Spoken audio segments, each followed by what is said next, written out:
बहुत कुछ अंकुश जो है बाहर की ओर निकली हुई थी, इधर की ओर निकली हुई थी। तो ये सबसे अच्छा है स्थान एक ही बार में उसके घन पटकने से पूर्व में मैं अपने आप को तमाम कर दूंगा। ये कौन से परिणाम, ये कौन से परिणाम नहीं चाहते हुए तीर्थंकर प्रकृति का बंध अभी भी हो रहा है। सुन रहे हो? हाँ, हाउ ये ऐसा हो सकता है क्या? हो रहा है। छायिक सम्यक दर्शन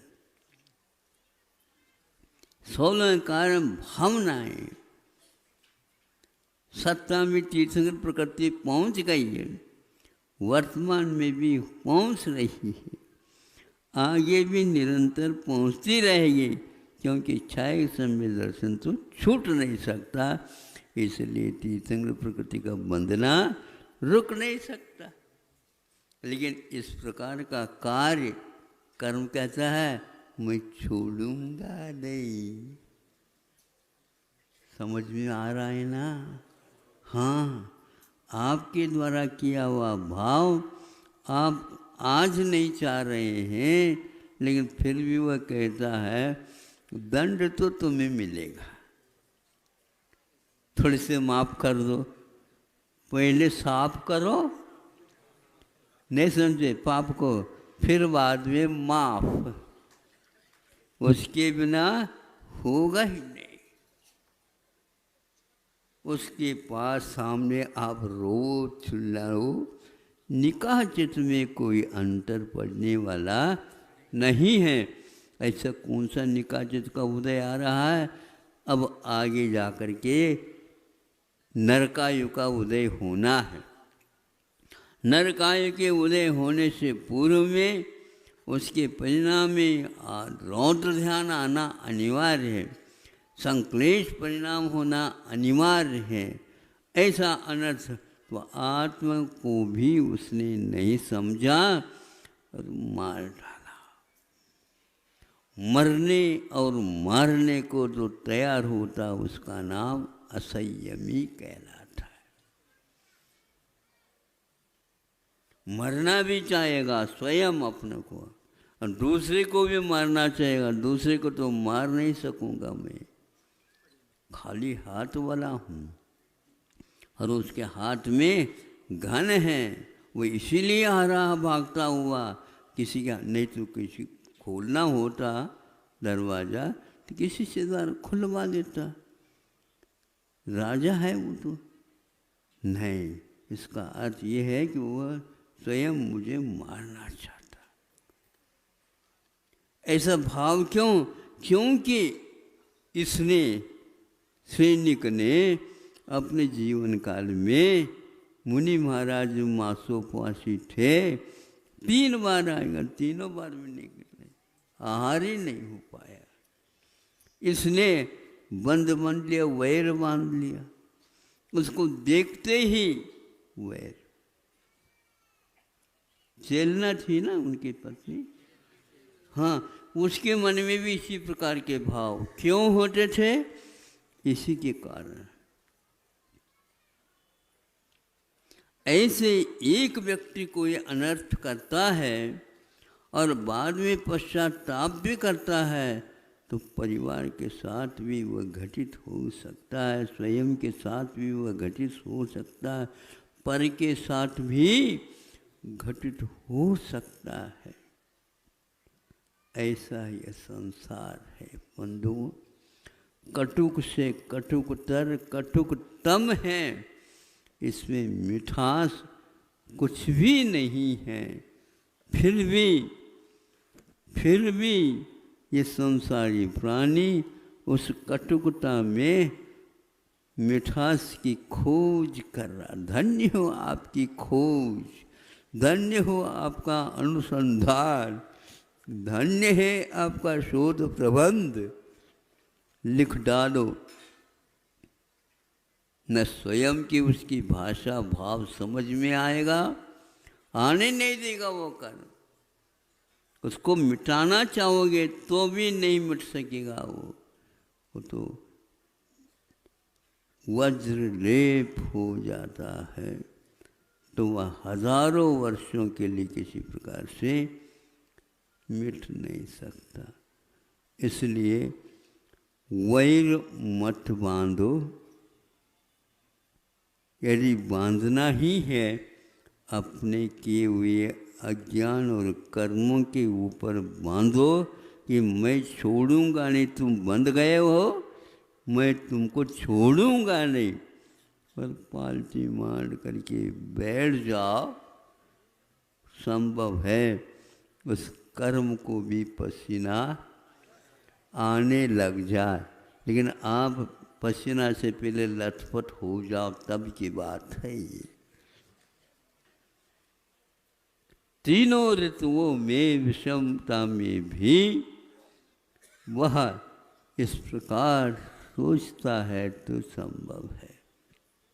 कहाँ जाना था वहीं गया। प्रथम पृथ्वी में जा गया और यह सोचता अब, अरे ये क्या कर दिया, मैं तो इसको खोलने के लिए आया था, इसने क्यों अपने आप की आत्महत्या कर डाली। तो ये बिल्कुल ठीक है। क्षत्रिय होता है स्वाभिमानी, दूसरों के हाथ से मरने की अपेक्षा स्वयं को ही समाप्त कर। तो इसी प्रकार दूसरे के ऊपर टूट पड़ने की अपेक्षा अपने द्वारा किए हुए कर्मों के ऊपर टूट पड़ो। यही एकमात्र वीरों का वीरत्व है। और ये आज करो चाहे कल करो, चाहे परसों करो चाहे तरसों करो, ये परसों हुई थाली आपको ही खानी पड़ेगी।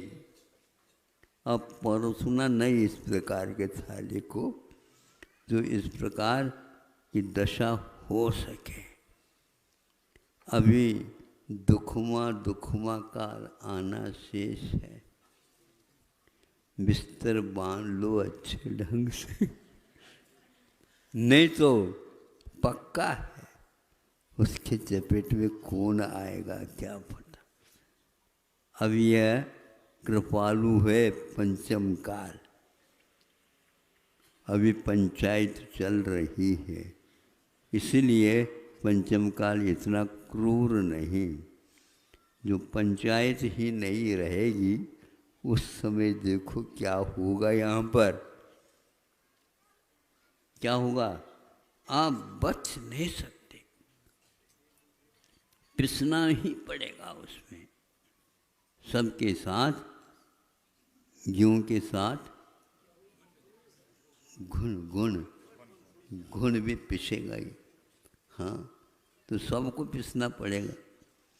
जैसे निगोरिया जीव एक को कष्ट होता है तो सबको ही कष्ट होता है, एक का मरण होता है तो सबका ही मरण होता है। एक को थोड़ी बहुत मिल जाता है तो सबको उसी में से मिल जाता है। ऐसा जीवन जो कि साधारण है, अपने स्वतंत्रता वहाँ पर कहीं भी देखने को उपलब्ध नहीं होगी। वह कुर्निका लड़का, कुर्निक सैनिक का, वह सोचता रह गया, हे भगवान ये हमारा ही कर्तव्य था लेकिन हमने नहीं सोचा और उनको बंद कर दिया। कर्म का उदय वो भी क्या करता। चेलना को कैसा लगता होगा, इन दोनों को सबको सुधार दूँ, तुम कैसे सुधार सकोगे। तो उसने जो धारण किया उसी के अनुसार कर्म होगा। उसकी आंखों में पानी आ रहा होगा, पति चला गया, लड़के के साथ अब क्या करना, नहीं समझे, दूसरे को क्षायिक सम्यक दर्शन बनने में सहयोग दे दिया, तीसरे प्रकृति के बांधने में भी रास्ता दिखा दिया, और मेरी दशा ये हो गई, भी विधवा हो के बैठ गई। ये बहुत वैधव्य का सहन करना। इतना कार्य होने के बाद रानी हो करके वीरानी हो गई, विराट हो गया, वसाल हो गया, कुछ ही चारों दिशा में कुछ नहीं दिख रहा, अंधकार, परिवार पूरा पूरा अंधकार में आ गया। अपने आप को शुद्ध ले, बुद्धि काम कर रही तब तक, नहीं तो पागल बन जाओगे। प्रतिदिन दो तीन व्यक्तियों को ले आते हैं, सभी बेहोशी में, होश हवास में विषय कषाय की है, और बेहोश दशा में भगवान के दरबार में भी ले जाओ तो क्या होगा। अपना किया हुआ कर्म का कभी छूट नहीं सकता। आशीर्वाद दे दो तो मैं आशीर्वाद तो दे रहा हूँ, लेकिन उसको कुछ समझ में आ जाए, नहीं आ सकता।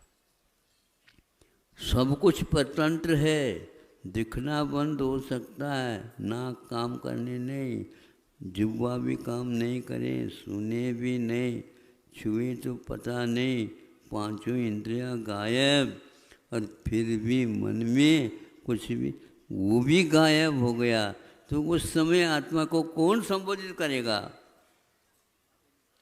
दरवाजा सब बंद हो गया। इतना ही पर्याप्त है। अहिंसा परमो धर्म।